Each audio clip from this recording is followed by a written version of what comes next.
Hello, today we're going to look at the sum over paths theory, which was developed by Richard Feynman, and that's for A-level physics. Let's just remind ourselves of the principles of waves. What we have said in other videos is if you drop two stones into a pond of still water, that will create ripples or waves, and where those waves overlap, you get interference. Interference means that where you get two crests of a wave coming and joining together, that becomes a double crest. If you get two troughs coming together, you'll get a double trough. That's called constructive interference.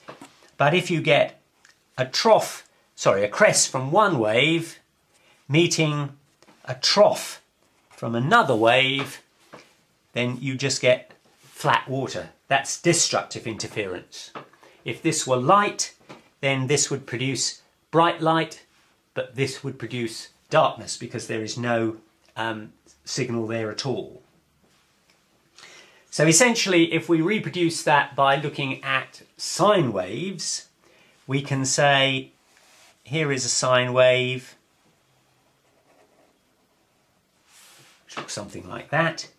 And if we add it to another sine wave, which we say is completely in phase, because look, it follows precisely what is happening with the one above, then that is going to generate, the two combined will, what's called, you get superposition, the two combined in exactly the same way, the same principle of here, the whole thing just adds up. Where you've got zero, that's assuming this is a 0 point here, this is the plus direction, this is the minus direction. Two zeros are always going to be 0, but when you get to here, you're going to get a double amplitude. So you're going to get a wave, it's still going to be the same frequency, it's just that the amplitude of the wave is going to be that much larger. On the other hand, if you take the same wave again, but this time you add it to a wave that is exactly 180 degrees out of phase, by which I mean that it looks like this. So now you've got a crest and a trough and a crest and a trough. When you add all that together, you just get flat, nothing. Now what Richard Feynman did with the idea of sum over paths was to develop the concept of phasors. Phasors, I have to tell you, are not guns used by spacemen. What they are is a means of describing the state of a wave. So if I draw again a sine wave, and I'm just going to draw one complete wave, this of course is the wavelength. That is one wave. That is also one cycle. We sometimes call that one wavelength, or we can call that 2 pi radians, because it is a complete cycle, 2 pi radians, or you can even call it 360 degrees because it is one complete cycle. Then what you do is you represent each point of that wave by a phasor. And the way the phasor works is like this. When you start out with the phasor pointing, as it were, east, and the phasor will now move anti-clockwise through 360 degrees in the same time as it takes for one complete cycle. So by the time the phasor has finished, it will be back facing east again. But what it actually does is it goes round anti-clockwise, so that by the time it's got to this point here, it's a quarter of the way around its journey. By the time it's got to this point here, it's a halfway through its journey. By the time it gets to this point here, it's 3/4 of its way around its journey. And when it gets here, it's completed a cycle. So you can see where it would be here, for example, it's almost pointing along the line. Here, it's almost pointing along the line. Here, it's sort of pointing that way. Here, it's pointing that way.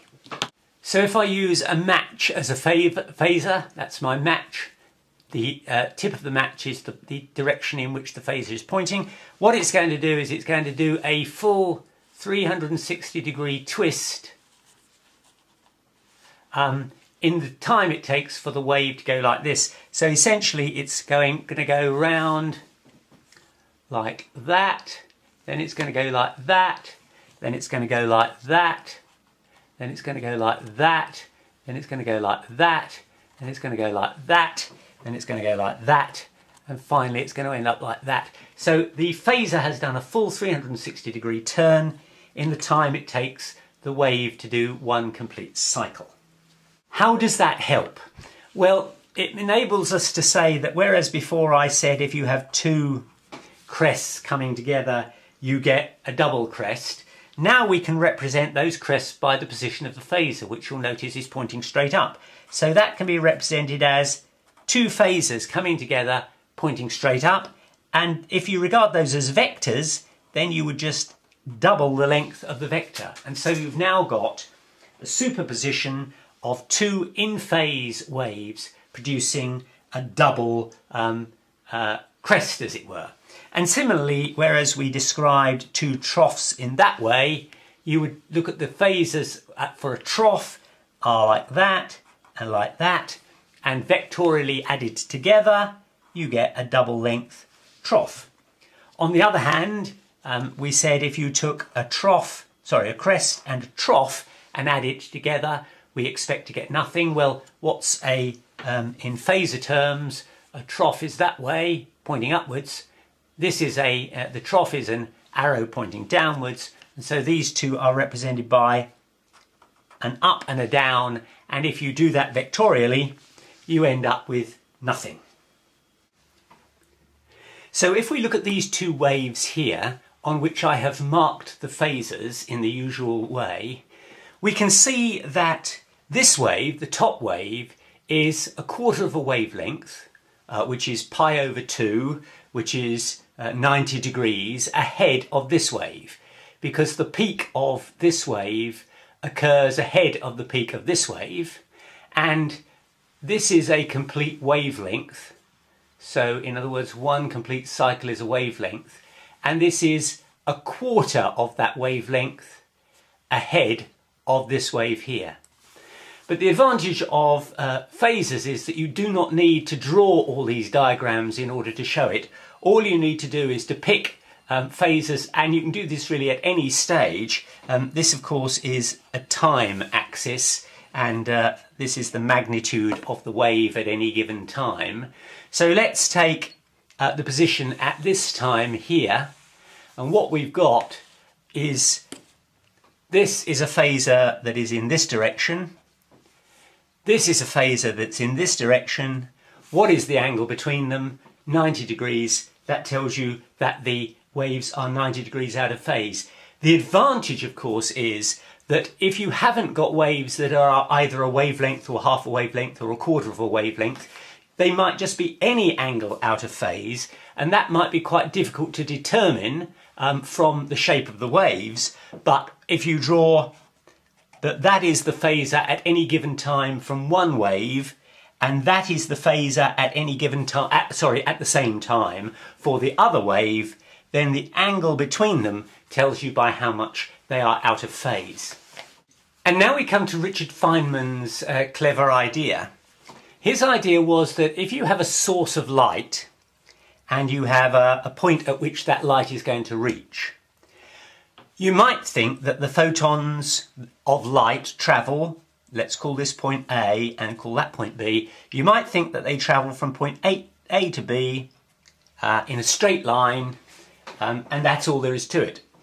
But Richard Feynman came up with the idea that the photons, which he also called quanta, because they contain, remember, E equals hf. F is the frequency of the light, h is Planck's constant, E is the energy of the photon, and that is a quantized amount because it's quantized in amounts of h. So they are called a quantum. So a photon can be a quantum, an electron can be a quantum. But what Richard Feynman said was that the photon, that any given photon will try every conceivable path.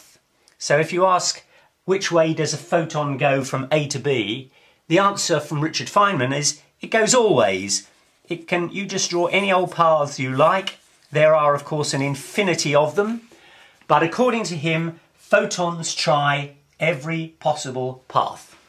And of course, the phasor for each path will be rotating with the frequency of the radiation. So, if the light is a particular frequency, that frequency is not only the frequency of the light, but the frequency with which the phasor rotates. And so for each path, you can calculate how many complete rotations of the phasor there will be. And then there may be a fraction of a rotation in order before the photon reaches point B. And it's that fraction which matters, and we'll come back to that in just a little while.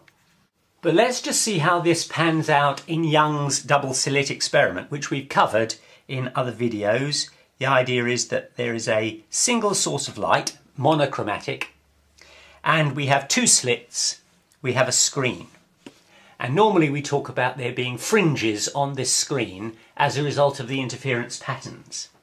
But now we're going to talk about it in terms of Feynman's idea that photons take every possible path. So let's just imagine one photon coming from the source. Now, according to Richard Feynman, that photon can take any path it likes. So I'm just going to pick one path.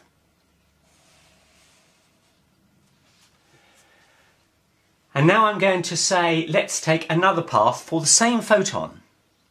Don't forget there are an infinite number of these paths, and they could all end up anywhere. I just happen to have taken two paths that happen to arrive at the same place on the screen, which I'll mark as X. Now, Feynman says that the phasor is rotating with the frequency of the light on each of these paths. But of course, the length of those paths is different. And so consequently, when you get to the point X, although the phasor will be in the same position when it starts, when you get to the resultant position, you may find that the phasor that has come that way is in this position. But the phasor of as it were, the route that came this way might be in this position. And so now you're in a position where you can do what's called vectorial sum of the two. Phasors act like vectors. And you can find the resultant phasor by doing what is straightforward vector addition. That's tip to tail. So you take one phasor, that's that one, and then you do tip to tail, so that will be something like that. And then the resultant is just the distance between the tail of the first and the tip of the last. And that is the resultant phasor pointing in that direction. This gives you an indication of the extent to which this will be light or dark. The point being that if the photons if the photon coming both ways, in both cases would end up with phasors in the same direction, then the resultant phasor, going tip to tail, will be the maximum length. Thus, this will be a bright spot. On the other hand, if the consequence of the two paths were that the phasor from this path was upwards and the phasor from this path was downwards, then the vectorial addition of these two will give you nothing, and consequently this will be a dark spot. So this is the way in which Feynman interprets the way Young's slit experiment works. Now, of course, this is all deeply rooted in quantum mechanics, so we can't go into the detail for A-level purposes of what's behind this all, but it turns out that the probability of a quantum arriving at point X is proportional to the resultant phasor squared. So that is the resultant phasor. So consequently, if the resultant phasor is at a maximum, which is what we showed here, then you're going to get maximum probability of a quantum of energy arriving at that point. and therefore that's going to be a very bright point. If the resultant is 0, as it is in this case, then the probability of a quantum arriving at x is 0 squared, which is 0, and consequently there will be no light at that point. So let's just take two examples. Suppose the resultant phasor, that is the vectorial sum of the two phasors arriving at a particular point, have a magnitude r equals 3, and at another point on the screen we'll have a resultant with a magnitude of 2. So essentially we're just talking about different points on the screen. Maybe this is x, maybe this is the other point, call that y. So let's say that the resultant at point x is 3, the resultant at point y is 2. What is the probability of a quantum arriving at point x? Well, it's going to be 3 squared, which is 9. What is the probability of a quantum arriving at point y? Well, it's going to be 2 squared, which is 4. And what that tells you is that the position x will be 2¼ times brighter than the position at y. So let's apply Feynman's idea to a mirror. Now we would normally say that if you have a source of light, it will strike the mirror at an incident angle I, and it will be reflected at an at a reflected angle R, where I equals R, into your eye here. And that's all that's happening. The light is travelling rather like that. But Feynman would say, no, that is not true. In fact, the light from this point here is travelling in all possible paths. And there are obviously, again, an infinite number of them. But what you discover when you add up the resultant phasors at the point at which this light is being observed is that it is the phasors from the shortest distance, which of course is the straight line to the mirror and the straight line back, with an angle of incidence and reflection equal, that's the shortest distance, and therefore the shortest time, that contributes most, nearly all, to the resultant amplitude or quanta, if you like, of the light arriving, and that the light that comes from any other direction largely cancels out, by which I mean that the resultant from one path will cancel the resultant from another. So if the resultant from one path is like that, you'll get a resultant from another path that's like that. The two are therefore cancelled out. And all of those paths cancel, or pretty much cancel, except for the one path that is the one we normally assume to be the case, the shortest time path. So most of the probability that a photon will arrive at your eye comes from what you would classically expect, the shortest distance, shortest time path. So remembering that the probability of the quanta arriving is equal to, or is proportional to, the resultant phasor squared, and that probability is a measure of the intensity of the light that is arriving, we get this result that the final phasor of the quickest path, that is this here, will contribute most to the resultant amplitude and the probability of the quantum arriving at that point. So it is the resultant phasor of the quickest path that you square to get the probability of the quantum and hence the intensity of the radiation that is arriving. That is not to say that every other path completely cancels out, but they are such, the resultant phasors from every other path contribute such a minimal amount that you can regard the quickest path as having the dominant effect. And of course this immediately leads to one of the old ideas that I studied called the rectilinear propagation of light, which is a mouthful. It simply says light travels in straight lines. The reason being that if you're going from A to B, what we're saying is that the light that will have the principal effect at B will be the light that is travelled in the quickest time. And the quickest time from one point to another point is the straight line. So hence the classic idea that light travels in straight lines can also be accounted for by Feynman's idea of the sum over paths of all the resultant phases. But you might immediately respond that that isn't always true. It isn't true in refraction.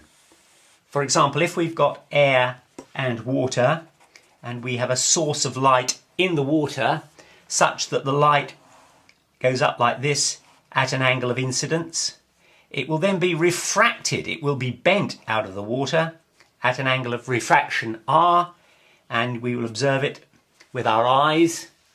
And now you will say to me, this is not a straight line. There is a shorter line, of course, which is the direct line into the eye. Feynman, of course, will say, well, the photon doesn't just take this path, it does indeed take this path, the straight line path, and it takes every other path as well. But all the paths apart from the shortest time path will largely cancel out, and it is the shortest time path that will have the dominant effect. And the shortest time path is indeed the path where the light is bent. Why is that? Because for this part of the path, the photon is travelling in water, and in water it travels slower. So in fact it takes longer to travel a certain distance in water than it does in air. Consequently, if it were to take a straight line path, which is the one you might think it would take, you'll notice that it would be travelling in water for a much longer distance and therefore would take a longer time. So it turns out that the shortest time for a photon to travel from this point to this point is to go up here and then along here, because it's then travelling slower in water but for a shorter amount of time. And you'll remember that when light travels in water, its frequency stays the same. So since the speed is equal to the wavelength times the frequency, if the frequency stays the same but the speed goes down, then obviously the wavelength must also go down. So the wavelength reduces in water and the frequency remains the same. If the frequency remains the same, then the frequency of rotation of the phasor remains the same. So it doesn't matter what medium the light is in, the rotation of the phasor will remain the same, and the key question is, what will the resultant phasor be when that photon reaches your eye? So let's just consider that principle in relation to a convex lens. We use a convex lens to focus light. So let's take light which is coming from, as it were, a distant source, and we can imagine that the phasors of the photons are all in sync. So they are all in phase as the light comes along in parallel, because they've all emerged from a point which is a long way away, but they've all travelled exactly the same distance because they are travelling in parallel lines, so the phasors will all be in phase. And now we want to focus that light onto a point. So all of this light will focus onto a single point. And clearly, in order to focus on a point, you need maximum resultant phasors for all of that light. It's no use if the light all cancels out, because then you won't get an image. But of course, what we can say is that the distance that this beam travels to the focal point is greater than the distance that that photon travels to the focal point. And you might therefore think that under those circumstances, you have got a difference. We're looking at the photon that takes the least time. That was the principle. That's the one that contributes the maximum resultant to the intensity of the light. But what you find, in fact, is that all of these beams will take exactly the same amount of time to get to the focal point. The reason being, of course, that this photon, or the photon, as it were, path that comes along here, will have to travel a much longer distance in glass where it will slow down, but then it doesn't have quite so far to travel to the focal point. Whereas the photon that takes this path, or the path of the photon here, is spending less time in the glass, so it's not slowed down by so much as this one is, but it then has further to travel when it gets out of the glass. And the combination of slowing down here, but not so far to travel, and slowing down for less time here, but further to travel, means that for each of these beams, each of these photon paths is the least time. Consequently, you get the resultant phasor is high, therefore you get the probability of arriving is the resultant phasor squared, and that's why you get a good image at the focal point. And since all that's a little on the complicated side, I'll just do a few examples for you. First, we've got a question. If we're given a frequency of light of 6 times 10 to the 14th hertz, what we might ask is if that light travels over a distance of 60 times 10 to the minus 3 meters, how many rotations of the phasor will there be? Well, of course, the phasor is rotating with exactly the same frequency as the light. We know that the velocity is going to be the distance divided by the time, and so time is equal to the distance divided by velocity, and the distance we know is 60 times 10 to the minus 3 meters. Velocity of light is 3 times 10 to the 8th, and that is going to give us a total velocity, a total time of 20 times 10 to the minus 11 seconds. So that light is going to travel that distance for a total of 20 times 10 to the minus 11 seconds, if it's in air. The frequency we know is 6 times 10 to the minus 14 cycles per second, or hertz. And so the total number of rotations, if this is the number of rotations per second, and that's the total time, then the number of rotations, R's, the number of rotations is going to be 6 times 10 to the 14th times the amount of time, which is 20 times 10 to the minus 11 seconds. And I think you'll find that comes out at 120. So it's 6 times 10 to the 14 times 20 times 10 to the minus 11 being the frequency times the time, and that we said was 120 times 10 to the 3 rotations. So it will rotate 120,000 times. The second question relates to an electron. We've got an electron which is travelling with a velocity of 4 times 10 to the 5th meters per second, and we're asked to find firstly its kinetic energy. Well, that's fairly straightforward. The kinetic energy is a half mv squared, and if you take for the mass of an electron 9.1 times 10 to the minus 31 kilograms, you've got a half of that times this velocity squared, 4 times 10 to the 5th all squared, and that is going to give you a velocity, if I've calculated it correctly, of 7.3 times 10 to the minus 20. That's going to give you a kinetic energy of 7.3 times 10 to the minus 20.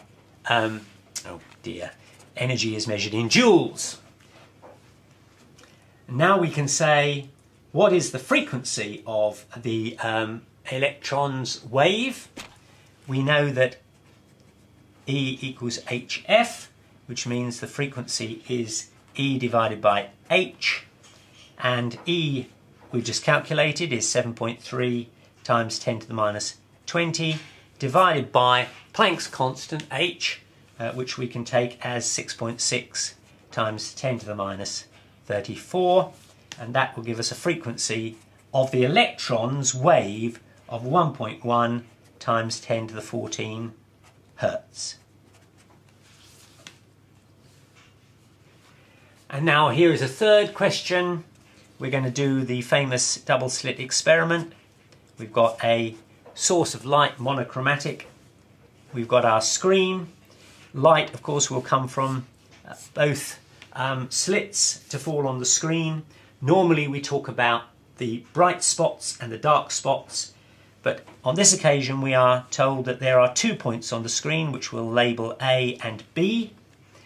And I can tell you that the light from A, the light arriving at A, the two beams from the two slits arriving at A have phasors like that, and the two beams arriving at B have phasors arriving like that.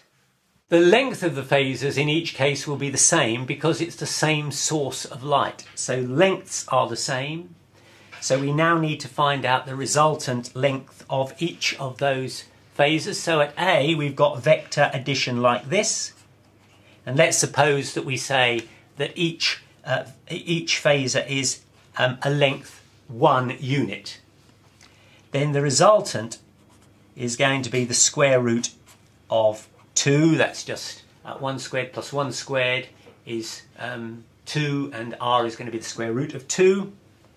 Whereas for B, that was of course for A, for B you've simply got vectorial addition like that. Each of them is length 1. The resultant is 2. And now we say, what is the respective intensity? Well, the intensity is proportional to r squared. So in this case, the intensity is going to be proportional to 4. In this case, the intensity here is proportional to 2. Square root of 2 is 2. Sorry, the square of the square root of 2 is 2. Here, the intensity is going to be proportional to 4 because the square of 2 is 4. Consequently, the brightness of the point at B will be 2 times the brightness of A because 4 is twice 2. Present each point of that wave by a phasor. And the way the phasor works is like this. When you start out with the phasor pointing, as it were, east, and the phasor will now move anti-clockwise through 360 degrees in the same time as it takes for one complete cycle. So by the time the phasor has finished, it will be back facing east again. But what it actually does is it goes round anti-clockwise, so that by the time it's got to this point here, it's a quarter of the way around its journey. By the time it's got to this point here, it's a halfway through its journey. By the time it gets to this point here, it's 3/4 of its way around its journey. And when it gets here, it's completed a cycle. So you can see where it would be here, for example. Now what Richard Feynman did with the idea of sum over paths was to develop the concept of phasors. Phasors, I have to tell you, are not guns used by spacemen. What they are is a means of describing the state of a wave. So if I draw again a sine wave, and I'm just going to draw one complete wave. This of course is the wavelength. That is one wave. That is also one cycle. We sometimes call that one wavelength, or we can call that 2 pi radians because it is a complete cycle, 2 pi radians. Or you can even call it 360 degrees because it is one complete cycle. Then what you do is this is a 0 point here, this is the plus direction, this is the minus direction. 2 zeros are always going to be 0, but when you get to here, you're going to get a double amplitude. So you're going to get a wave, it's still going to be the same frequency, it's just that the amplitude of the wave is going to be that much larger. On the other hand, if you take the same wave again, but this time you add it to a wave that is exactly 180 degrees out of phase, by which I mean that it looks like this. So now you've got a crest and a trough and a crest and a trough. when you add all that together, you just get flat, nothing. Hello, today we're going to look at the sum over paths theory, which was developed by Richard Feynman, and that's for A-level physics.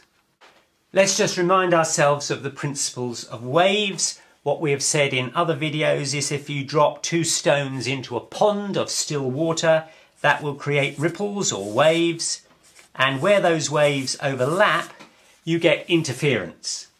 Interference means that where you get 2 crests of a wave coming and joining together, that becomes a double crest. If you get 2 troughs coming together, you'll get a double trough. That's called constructive interference. But if you get a crest from one wave meeting a trough from another wave, then you just get flat water. That's destructive interference. If this were light, then this would produce bright light, but this would produce darkness because there is no signal there at all. So essentially, if we reproduce that by looking at sine waves, we can say, here is a sine wave,